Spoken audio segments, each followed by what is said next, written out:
and welcome back to another episode of Melbourne with me. That's not what this is called. Welcome back to another episode of Brad in Melbourne. Brad temporarily in Melbourne. It's cringe. Welcome back to another episode of whatever the hell this is. I don't know, there hasn't been another episode, it's just this. We're going to dive into the hottest topics of our time, with wit, humour, and a generous sprinkling of semi-unprofessional academic jargon. Today, we're exploring the intersection of LGBTQIA+ rights and philosophy of language. You know, two things I'm very interested in. As the queer theorist Eve Kozovsky-Sedgwick once said, the way we talk about things affects the way we feel about things, and the way we feel about things affects the way we talk about things. It's like a vicious circle. It's probably why there's so much hate in the world. But she is right. The way we talk about ourselves and about others is crucial in shaping our self-identity and how we're perceived by the world around us. That's why we're diving into philosophy of language to explore how words and their meanings can promote greater acceptance and understanding of LGBTQIA+ people. To help us do that, we'll be drawing on the insights of a great philosopher of language, one of the great philosophers of language, one John Locke, a man who shaped the way that we think about words and their meanings. As John Locke put it, the use of language is to express the intentions of the speaker with as much certainty as the nature of things will permit.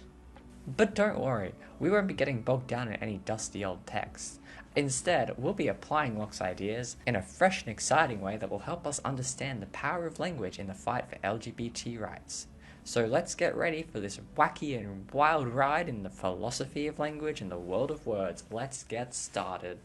Greetings, my curious comrades. Today we're venturing into the tangled web of John Locke's On Words, a thorny treatise that can make your head spin like a child on a merry-go-round, which is to say, a lot. Now, you may think that Locke's ideas about language are a bit old school. I mean, they were written in like the 1600s, but they're actually incredibly relevant to the struggles that many LGBT people face today. As Locke himself observed, words are powerful tools that can be used to oppress and discriminate. In the words of the man himself, the abuse of words has been the great instrument of sophistry and chicanery, of party faction and division of society. And boy, do we know a thing or two about being on the receiving end of that type of abuse. But we can also use words to, empower and uplift, to challenge the status quo and create a more just and equal society. As Hassan Abi once put it, language is political. The way we describe ourselves and others shapes how we understand ourselves and our place in the world. Now, I don't have a clue if Hassan actually said that. I went to a quotes website, so take me at my word or don't. I don't really care. So let's take a closer look at Locke's ideas and how they relate to the struggle for LGBTQIA+ rights. It's not going to be an easy ride, folks, but we are in this together, and as the wise philosopher and part-time party animal Friedrich Nietzsche once said, one must still have chaos in oneself to be able to give birth to a dancing star, of which you and I are. And with that, let's shimmy our way onto the wild world of On Words, where every twist and turn could lead us closer to the truth or further away. Either way, it's gonna be a wild ride, so hang the fuck on. Now, let's talk about language and identity in the LGBTQIA+ community. As we have already discussed, language is an extremely powerful tool that can be used for expression of oneself and even as a tool to freedom for many people. It's a crucial tool in many people's identities, but as with all things related to the queer experience, it's, constantly evolving and contested. As Hassan Abi once said, or Hassan Piker, the political commentator who's also on Twitch, language is always going to be imperfect, but that doesn't mean we shouldn't strive for greater precision and nuance in the words we use to describe ourselves and our experiences. One of the most important ways that language has evolved and changed over the last few years in the queer community to promote acceptance and inclusion is with new terms. For example, the term non-binary has become increasingly popular as a way for people to express themselves outside of the traditional binary of male or female. Similarly, pansexual, demisexual, asexual is one. There's a lot. A lot of these terms are new, and a lot of them have becoming more and more accepted and widely used to describe the different ways that people interact with their sexual orientations. And that's great. It's great that people are finding more ways to express themselves. These changes in landscapes reflect broader political and social shifts, as well as the ongoing struggles for LGBTQIA+ rights. According to a recent study at the Williams Institute in the US, over 11 million Americans identify as LGBTQIA+, and that number is growing. And if you were to take that as a percentage, it's quite a high percent. There's 300 million people living in the US, 11 million is a lot. As more and more people come out and demand recognition and acceptance, it's only natural that language would evolve and reflect that diversity. Of course, these changes and evolution of language can be challenging as well for many LGBTQIA+ people.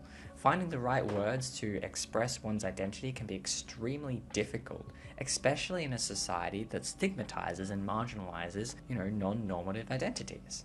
John Locke himself once said that words are but the sign of ideas, and ideas are but the vague and confused representation of things. In other words, finding the right words to describe one's identity is always going to be a complex and ongoing process. But despite these challenges, language remains a crucial tool for LGBTQIA+ people to express their identities and build communities.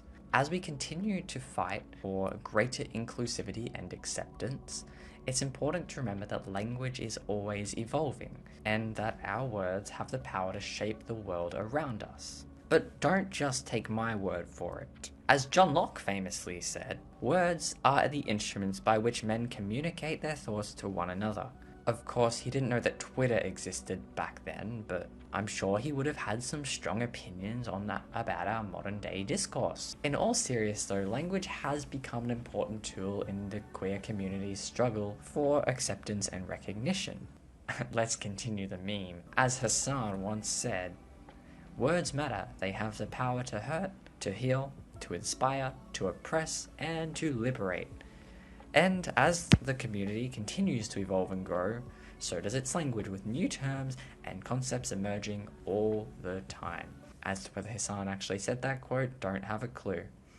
But it's not just about inclusion and acceptance. Clear and precise language can also be a weapon in the fight against discrimination and misunderstanding. As activist and author Jeanette Mock once said, the power of language is in its ability to create reality. If we change the words, we can change the world.